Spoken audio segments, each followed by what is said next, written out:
What's up YouTube, Capital G here looking at a new card from Invasion of Venom. It is a new tuner. It's called Dragon Core Accursed. And I know you guys will be like, Cap, how the hell is this a tuner?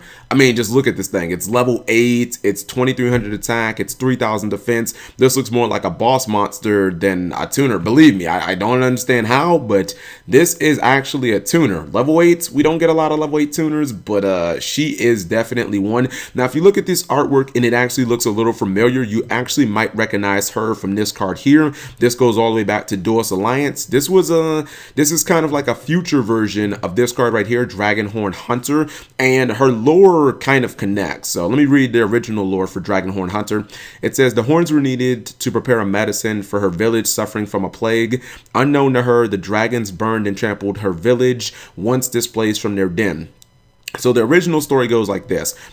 She was out trying to hunt dragon horns because her village was sick or whatever. And, you know, while she was out trying to hunt them things, some of them ended up going to her village and burning it down and killing everybody anyway. So I guess she was kind of screwed from the beginning, because if she didn't go hunt the dragon horns, her village would have died from the plague. And if she did, then there was kind of no one left to protect the village. So either way, it seems like it was a bad situation. But her new flavor text has been updated. Honestly, it's kind of dark too. Her story is just going to be, I guess, one without a happy ending. It says, a female warrior possessing powers beyond the likes of normal men that she gained from the spurts of the blood came from the dragon she's slain. Her soul is now stained with the grudges of the dragon she's slain, and it has been reduced to a wicked dragon core that spreads their plague. This is dark.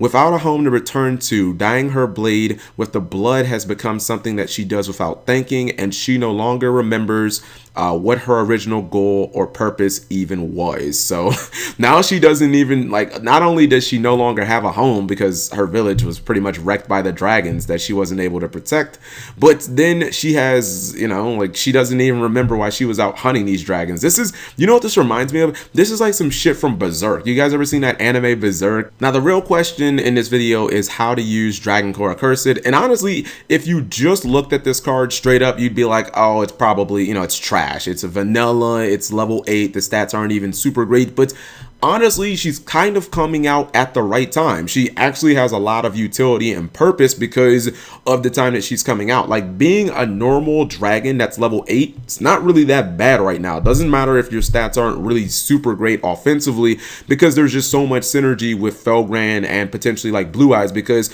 the fact is she shouldn't be dead in your hand for the entire game, because, you know, a lot of these dragon decks, there are so many level 8 dragons that are good right now. These dragon decks are pretty much maxing out on trading. So if she's ever dead in your hand, you can just trade her in, and then you can retrieve her from the graveyard very easily. There's Gospel of Revival, there's Silver's Cry, and there's Azure Eyes, which these Blue Eyes decks are going to be going into practically every turn. By turn 3, they're going to have an Azure Eyes on the field, so Azure Eyes can summon her back. And then you think, oh, well, Cap, how's that better than Blue Eyes? Well, it's not necessarily better than Blue Eyes, but it does open up the potential of FelGrand and Blue Eyes being able to summon this card, Ultimaya Tzolk'in.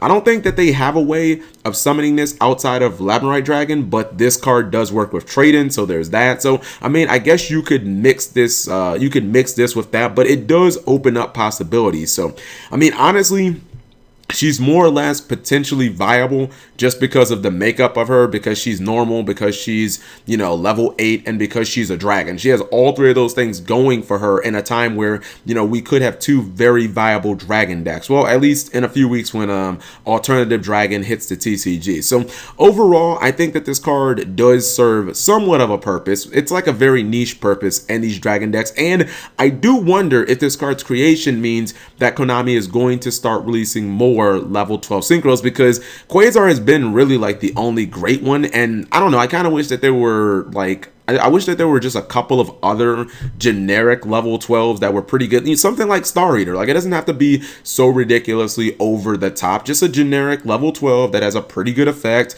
that just requires a tuner plus a non-tuner. It doesn't have to be anything crazy like Quasar summoning conditions. Just give me something, you know, very similar to Star Eater. That way you could have this card in your deck. You could, you know, maybe get another level 4 dragon on the field, something random, and then bam, you could just pop it out. So let me know what you guys think. Again, the only reason I think this card is potentially viable is just because of her makeup. Thank you guys for watching as always.